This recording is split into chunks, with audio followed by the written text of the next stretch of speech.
Hey everyone, welcome to Data Millennials. I'm Atul and in this video we are going to see how we can nest user-defined function.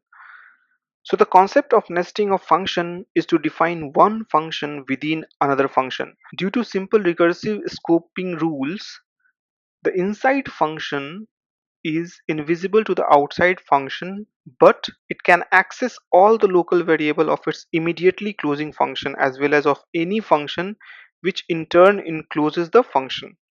So in Python, we can nest function theoretically to unlimited depth.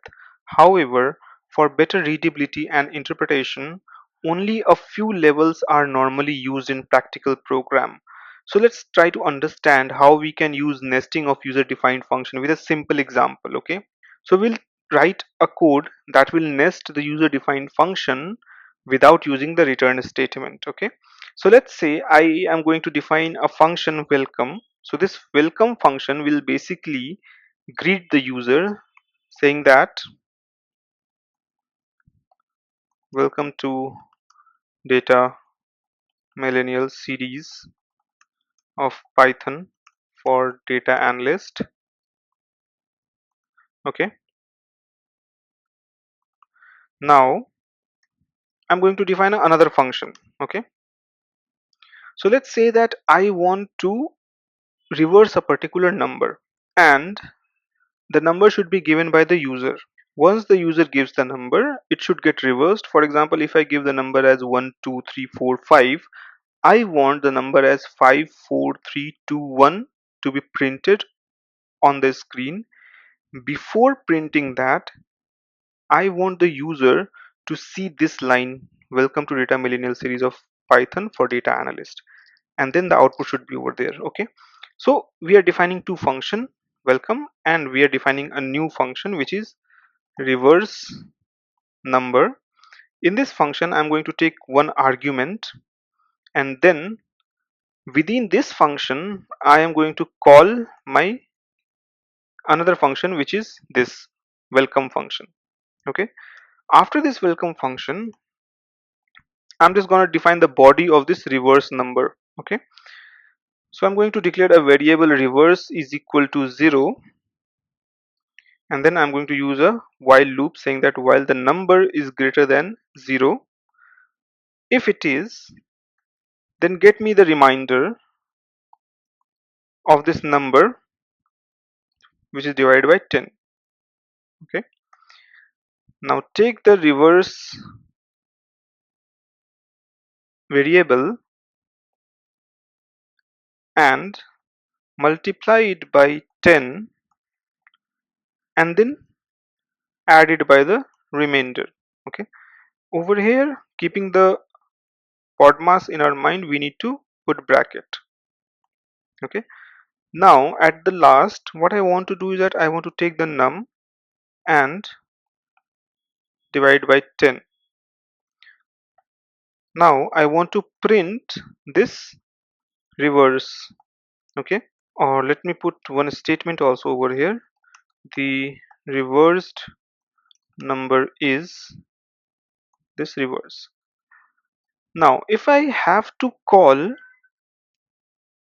welcome, what will happen? Now if I call welcome over here, you can see that we have this output, welcome to Data Millennial series of Python for Data Analyst, right? Nothing else has been executed. In case if I take this reverse number function, okay, and if I call it over here with the argument 1 2 3 4 5, and if I run it, you can see that we have this first statement, welcome to Data Millennial series of Python for Data Analyst, and then we have the reversed number. So what is happening over here? When we call this reverse num function, then the first thing that is getting executed within this function or the control comes to this line. With this line, the welcome function is getting called. That's why this print statement is getting printed on your screen. Then all of these operations are performed and we are getting this reversed number. Okay, so if we talk about the line by line explanation, then what is happening over here? So we have this def welcome over here. So we are defining a function named welcome that takes no argument, and the print statement inside this welcome function over here has a message that is getting printed to the console, which is welcome to Data Millennials series of Python for Data Analyst. Then we have another function reversed num. So we are defining a function named as reversed num that takes one argument, which is this num. Then we call this welcome function from inside this reverse number function, and this line basically calls the function and the program control goes back to this function. Okay, it has only one line, so it prints this statement, and then again the program control comes to the next line, which is this reverse equal to 0. So we are initializing a variable reverse to 0, and this variable will be used to build the reverse number. Now we are using this while loop over here. So while num greater than 0, it helps us to begin a while loop that continues as long as the number is greater than 0. Then we are calculating the last digit with this remainder equal to num percentage 10, and it helps us to calculate the remainder when num is divided by 10, and this gives the last digit of the number. Then we are doing an update over here on the reverse number. So we basically multiplies the reverse by 10 and add the remainder to it, and this effectively shifts the digit to reverse left from one place and adds new digit to the end. And then we are basically removing the last digit which we have kept in the reverse variable. Okay, so we remove the last digit from num using this num divided by 10. So it helps us to effectively remove the last digit of the num, and then we have this while loop getting ended, and then we print the reverse of the number. Okay, so if we talk about the execution flow, okay, so what's happening over here in this execution flow? Let's say that we are giving 1 2 3 4 5, okay, and we are calling this reverse number 1 2 3 4 5. So inside this reverse num, the welcome function is called. That is pretty simple, and it execute the line welcome to Data Millennials series of Python, right? Within the first iteration in this function, okay, so the num is 1 2 3 4 5, or let me put it like this, num equal to 1 2 3 4 5. Over here, if we divide it by 10, we'll get the remainder equal to 5. Okay, and then we are assigning this 5 to this reverse variable. So we are saying reverse equal to 5. Okay, and then with this we are updating the number, saying that now we have num equal to 1 2 3 4.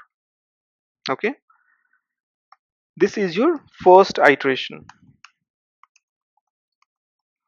In your second iteration, what happens over here is that now we have num equal to 1 2 3 4. Okay, with the help of this line we are getting the remainder equal to 4. Okay, with the help of this reverse, so we are saying reverse equal to reverse. So our previous reverse value was 5, so 5 into 10, and then we add it with this remainder which is 4, or remainder which is 4. Okay, so this would become 54, right? Now with the help of this line, if we take num, so our previous num value was 1 2 3 4. If we divide it by 10, we will get 1 2 3, which is the value of num now, and this will keep on going till the last iteration. Okay, now let's talk about the next example that we have is nesting of user defined function in a program with using return statement. Okay, so over here in our program, what we did was that we printed the output over here. Instead of printing the output, what we want to do is that we want to return this output to a particular variable. So let me copy this entire code and put it over here.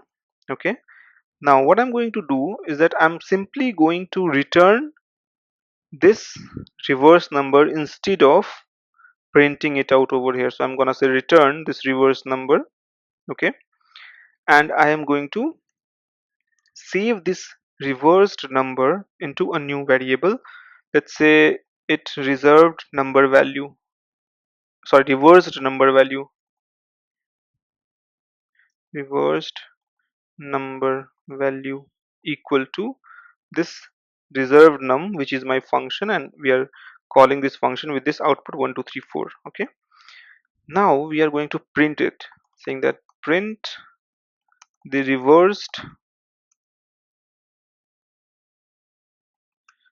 number is, and then we are going to take this reversed number value and put it over here, and let me run this.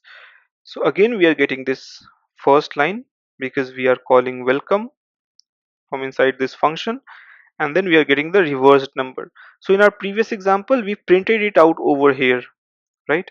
So instead of printing it out over here, we are basically returning the reverse value, final reverse value, and putting it into the reversed number value variable in our main program, and then we are printing it out over here. So all the execution remains same for this example too.